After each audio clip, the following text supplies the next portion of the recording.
A crucial topic, one that I know affects a whole lot of people out there. Narcissistic personality disorder. Now, this isn't just about someone who likes to look in the mirror a bit too much. We're talking about a serious pattern of behavior that can turn your life upside down. We'll uncover the red flags, the things you absolutely need to be looking out for, and more importantly, I'm gonna give you some practical, common sense tips on how to deal with it, how to protect yourself, and how to get your power back. Because let me tell you, knowledge is power, especially when you're dealing with this kind of personality.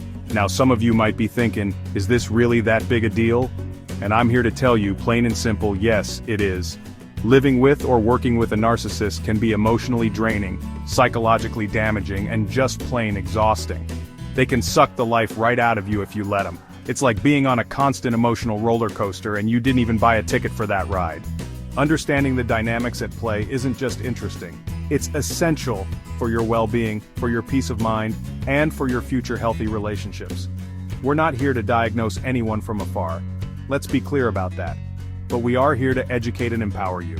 So what we're going to do today is break this down. We're going to look at 5 big, glaring red flags that scream narcissist. From that over-the-top sense of self-importance to their downright exploitative behavior. My goal here isn't to just throw a bunch of psychological jargon at you. No, we're going to talk plain English, use real-world examples, and give you strategies that you can actually use.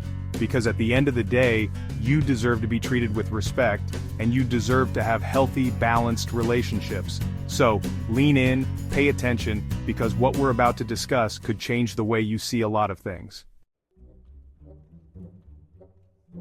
Alright, let's kick things off with one of the most glaring, in-your-face signs of a narcissist, a grandiose sense of self-importance. Now, what in the world does that mean in plain talk?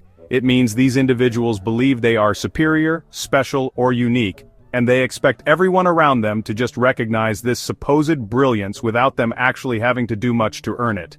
They'll exaggerate their achievements, their talents, their experiences, sometimes to a point that's just frankly unbelievable. You'll hear stories that get bigger and better with each telling. They see themselves as VIPs in the movie of life, and everyone else? Well, you're just an extra, maybe a supporting character if you're lucky and you're playing your part by admiring them. This isn't confidence, folks. This is a distortion of reality, a fantasy world they've built, where they are the undisputed king or queen. You'll see this play out in all sorts of ways. They might dominate conversations, constantly steering the topic back to themselves, their accomplishments, or their problems, which by the way are always more significant than anyone else's. They might name drop, embellish their connections to important people, or take credit for work they barely touched.